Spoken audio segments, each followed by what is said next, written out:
We are here for the recap from round 4 in Chennai Grand Masters.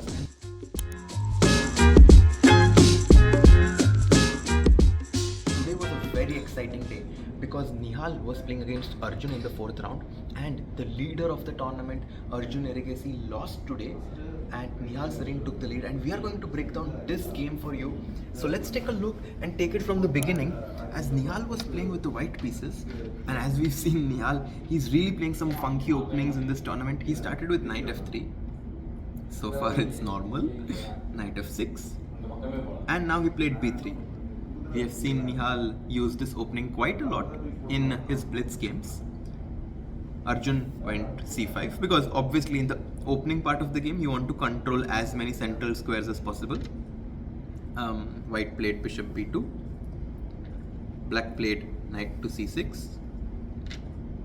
Nihal played e3. So far it was all very logical, like he is trying to develop his pieces. Black played d6, trying to go for e5 potentially. White played bishop to b5, pinning the knight here. Black played g6, trying to free and check to the bishop and castles. Knight c3, bishop g7. And now, in the opening, we usually don't want to move the same piece twice. But Nihal played this move knight to e4 because the black knight cannot capture the knight here because the bishop is hanging. So he's trying to spoil the pawn structure of black. He's trying to give black a doubled pawn. But Arjun says no, he goes for e5, stops the influence of this bishop on the f6 knight. Nihal comes back knight g3. So he actually moved his knight twice in the opening, which was very surprising to see. Black castles, white castles, a6.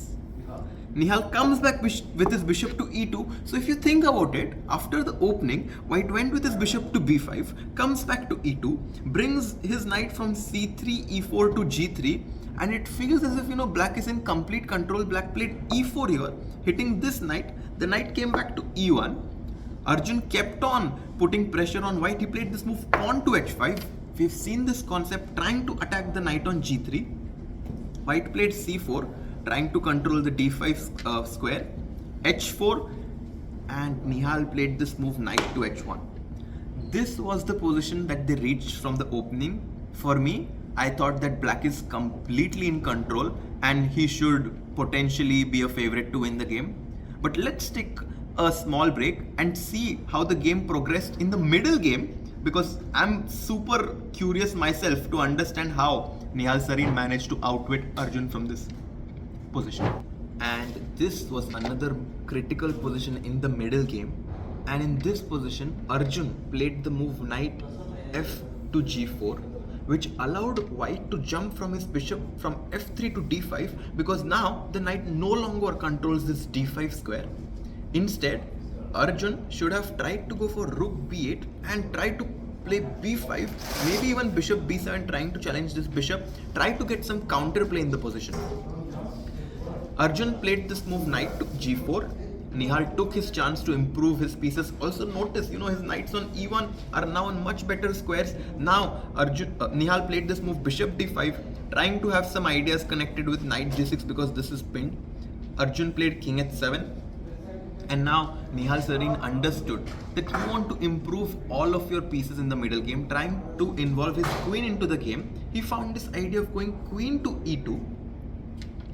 Black went back knight f6, which kind of just tells you that this was a bad idea from black. He came knight g4, now he's going back knight f6. Nihal has gotten his queen from d1 to g2 in the meantime, trying to potentially have some attacking ideas on the black king. In this position, Arjun played the move rook b8, but it was a bit too late because now white jumped with his knight to e4, threatening knight g5 check, and it was very difficult for Arjun. He tried to play bishop f5, and from this position Nihal played very accurately, understood the complications of this position. He captured the knight on f6, bishop takes f6, and now I want you guys to think for a few moments in this position. Try to find the move that Nihal played, and Once you're back, I hope you found this idea. Knight to h5. Opening up the rook from f1. If you capture the knight on h5, white will play rook takes f5, and now he's also threatening rook takes h5, checkmate. Of course, Arjun did not take the knight on h5. He played knight to f3 check. Nihal captured it with his rook. Bishop takes b2. This was Arjun's idea. But now this rook on a1 is also joining the attack. The last piece of white has joined the attack, and now you can just see the coordination that white has. White has 1, 2, 3, 4, 5 pieces in the attack, and black only has 1, 2, and 3. 5 pieces versus 3 pieces, like 5 pieces attacking versus only 3 pieces defending. It should, usually lead to a lethal attack. Arjun played this move queen to h4 in this position. And here Nihal made a small inaccuracy. He had to capture this bishop on f5. Very brutal sacrifice here, because after g takes f5, white just makes this calm move knight to g3, and positionally black just has no defense against rook takes f5. The pawn on f7 is weak. Rook h5 is threatened. Also, notice that there is an opposite colored bishop in the position, which usually means that the side who's attacking plays like a piece up, because this dark squared bishop cannot protect any of the light squares, and this would have made Nihal's job very, very easy. Instead, Nihal played this move knight to g3, hitting the bishop on f5, bishop h3, rook takes f7 check.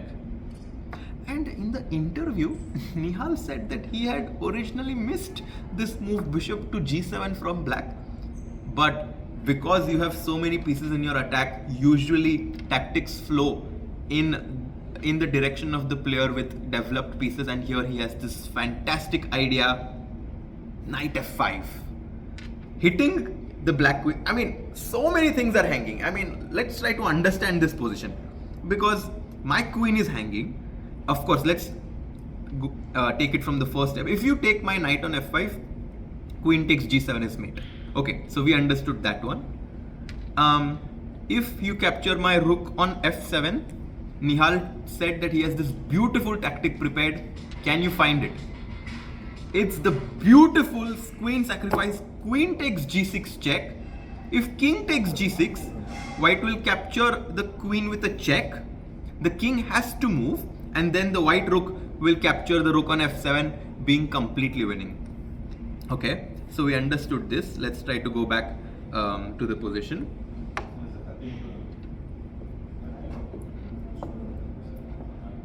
So in this position, after knight f5, we understood gf5 and we understood rook f7.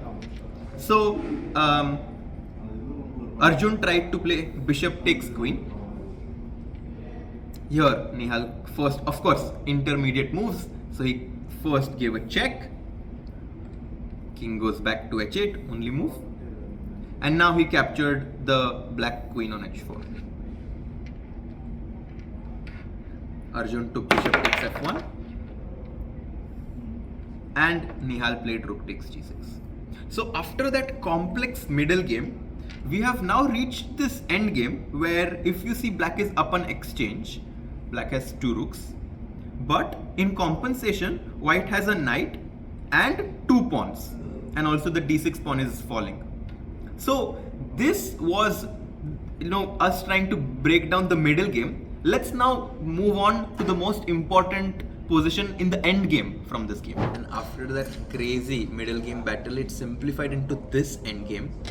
And Nihal found the only move in this position which gave him winning chances.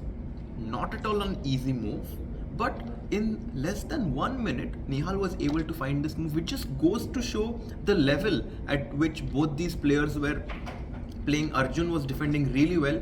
Nihal played this move knight to h7.